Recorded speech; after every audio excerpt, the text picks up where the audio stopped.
Hey guys. Hello. Oh man, we've been hacking. Yes, well, kind of. There's a big mess out here on the table. Oh yeah. A whole bunch of stuff. Yep.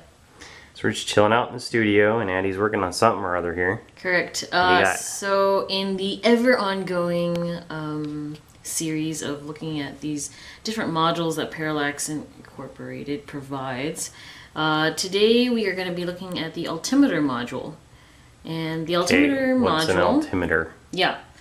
So the altimeter module essentially Isn't that the thing you measures... beat on with your hand when your plane is going down? No, well, You're yeah. like, go Bartlett, the altimeter's got gum in it. We've been flying upside down for a month. For a month? Yeah. That'd be a pretty impressive flight. Well, it was an epic movie. Which one?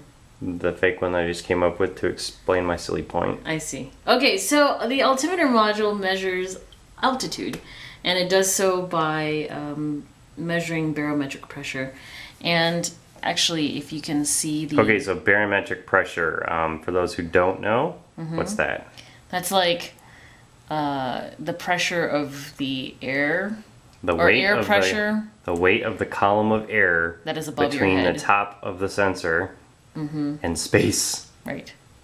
So I think like 1 atmosphere is like, I don't know, 5,000 meters, or I don't know. 1 Earth atmosphere is 1, however, between the ground at sea level and space. Sure. I should know this. It was a long time ago. But either way, so the way it does it is by, actually there's 2 holes right there that you see on the little white Well, we definitely thing can't in the see it, middle. and I can't zoom in with this camera. Oh, that's okay. Well, they look like 2 dots. It's a little white chip that has holes in the top of it. Yep. Just to We talked about them on First Spin a couple of times. Do we? Oh, Yep. we do.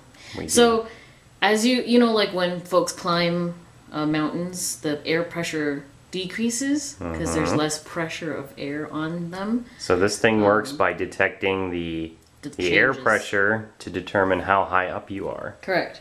And with that, it can actually like detect down to centimeters and stuff. I think so. Yes, it can detect down to centimeters, and I believe as high up as, I think they tested it to 100,000 feet. I believe. I will Cool. have to check, but it's pretty. Okay, but you got 2 boards going here, and only one of them has a altimeter, the one on the left there. Yes. So, like in other videos, we've been making them wireless. And so this altimeter is actually pretty useful wireless because a lot of people use it for their high altitude balloon launches. Okay, so you put a wireless transceiver on your balloon, and then you can get telemetry of the altitude on your transceiver module on the ground. Now, using an XB is probably not the most... Well, it depends on the XB. These wouldn't have range to do that. Yeah. Because these are just the little Series 1 low-powered ones. Right. But The other thing going you Series could do, 1 high-powered, you probably could. the other thing you could do is probably put some sort of external storage onto that chip, or onto the board here. SD card and SD save card. the backup, yeah. Yep, and then just have the altimeter right to it. But anyway, so Me, I would just build like a airship dirigible yeah. and install those gauges like that on my big iron deck, control board. That's very steampunky. Yeah, I would totally do that. I don't think physically you can actually float that much iron with a big sack of helium, but hey. We'll see. Anyway, so 2 Prop BOE boards, both have XB Series 1 modules on them. It'll look good on film. And yes, focus. This is the base node, and the code you guys should all know by now. And it's the only one that actually needs to be connected. So this uses the same base node as all the other examples you've given. It's just basically, well, not Zombie Bait, because Zombie Bait actually does something with the information. It talks. Right. But this one just sort of takes the information that it's getting and spits it out through serial connection to a computer. Correct. So if you want to see it, either on your LCD module or whatever, it needs a connection.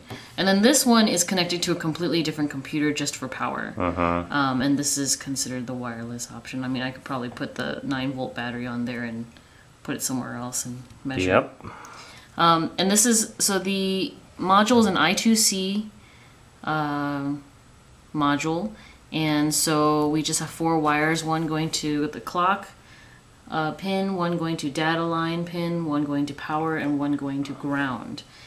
And then these 2 are just to connect the prop to the XB. So here's the remote node, and it takes the balloon has been turned on. Yes, it takes a little bit of time for the oh no, it's drifting towards the power lines. Takes a little bit of time for the altimeter to wake up, but once it does, you can see the flickering, and as it flickers, it's essentially sending a message, It's letting me constantly know. saying I'm at this altitude. I'm at this altitude. Right. Well, I've got altitude, barometric pressure, and temperature. Can we look at that? Sure, you can see it scrolling.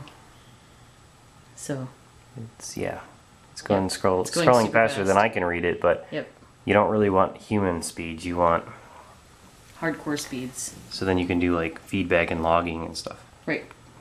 So that is the altimeter module from Parallax, and it's a pretty nifty. It's super small and very easy to connect up. Yeah, if you're doing something like using GPS on an autopilot system for an RC plane or a quadcopter or something, you can't get reliable altitude information from GPS.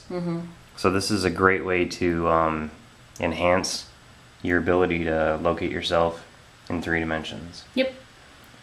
So there we go. On to Everest. All right, that's it for us for this week. We'll be back next week. Ciao. Bye. We post videos all the time, so don't forget to subscribe and follow us on Twitter at TYMKRS.